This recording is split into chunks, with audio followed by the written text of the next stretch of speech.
Hello, I'm Carl Rowland with Sherline Products. In this video, we're going to show you how to adjust your Z and your X-axis gib on the ball screw lathe. The Z-axis is the one that wears the most because that's where most of your travel is and length of travel. So on the Z-axis, you've got your gib fat end sticking out here with the gib lock pin, short end sticking out just a little bit on this side, and right here is the set screw that locks in the gib lock pin. So this is a 3/32 Allen wrench to break this set screw loose. And once it's broken loose, you can tap the gib in either direction to loosen it up or tighten it up. What we recommend is we actually give these to you guys. It's just a plastic sprue so that you don't damage your bed. If you use metal of any kind, you stand a chance of dinging your dovetail, which is not good. The other one is our T-handled Allen wrench. These are excellent little hammers, and most of the time you can just get away with tapping it with this. If you have to loosen it up, then you're going to have to tap from the small end this way, okay, and that's generally not the case. Generally you're going to be tightening it up a little bit. But right now I just loosened it. What you want to do is, as you adjust it, actually turn this. So I would start by turning your hand wheel just to see what the resistance is before you start, okay? And then you can tap it in.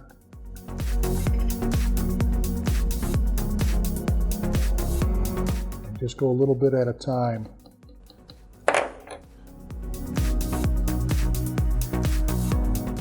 Feels good.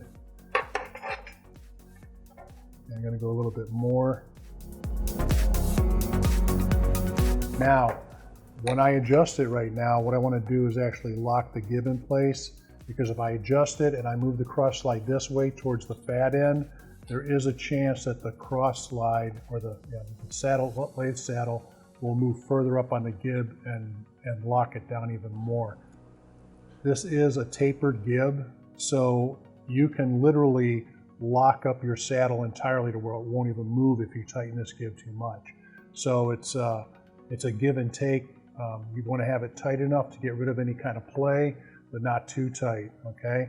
And also on the ball screw, if you had no backlash at all or a thou backlash and you adjust your gib, you tighten this up, and all of a sudden you have 3, 4, 5 thousandths worth of backlash, that's because you tighten the gib too much and it's acting as a brake. You're telling your axis to move 100 thousandths and it's moving, 95 thousandths because it had to overpower the braking action of the gib first before it made the move. So don't over tighten it, just tighten it enough so that you have easy feel and you have no sideways motion whatsoever.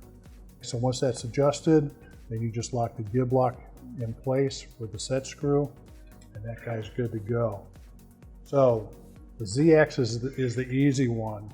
Because of the design, our box design underneath here to hold the ball screw and to add rigidity to this entire assembly, our access hole for the cross slide is actually underneath here, and you don't have access to it.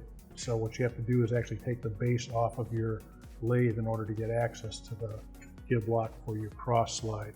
So we'll show you how to do that. What I've got are some blocks of wood.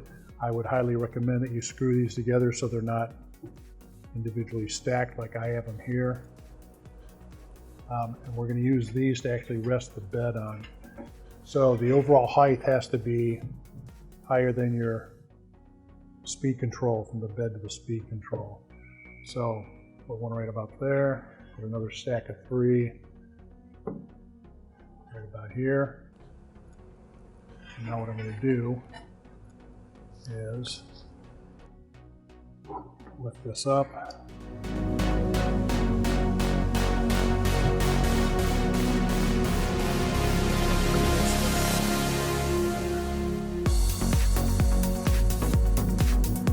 So now I have access to the 4 screws at the bottom. We have the bed resting on the wood blocks, and that's a pretty sturdy setup. So now we're going to just take the base off. So let's see. We have 4 screws. You have to break them loose first, And hold on to your lathe when you break them loose.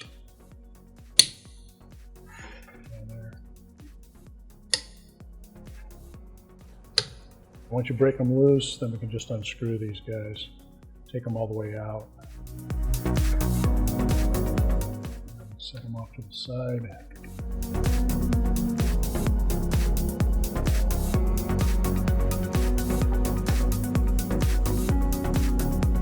Base piece. Just going to set that guy down here right now. All right, for your cross slide gib, small ends over here, the fat ends out here, and this is our access hole to the gib lock screw, and it's a 3/32, and it goes all the way down there, which is why there's no access through the base. Again, I'll use my cheater wrench. There, that wasn't too bad. Okay, break it free.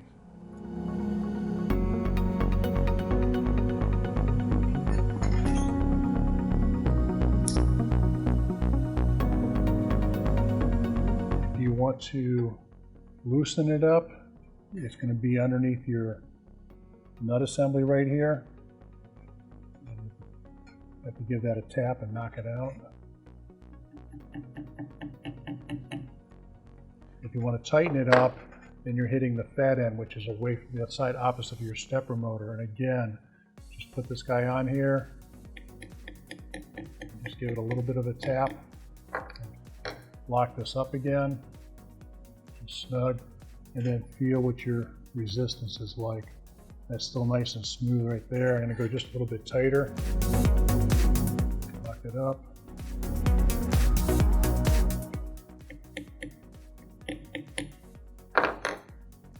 Lock it up again. All right, and that feels good right there. Once I've got it where I want it, now I'm going to tighten this down. You don't need the cheater on this.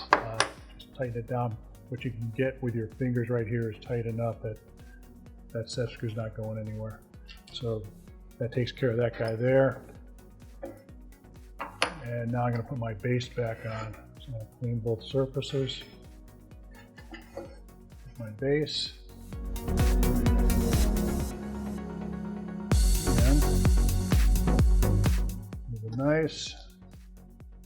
Moving nice. It's looking good. So that's it right there. Thank you.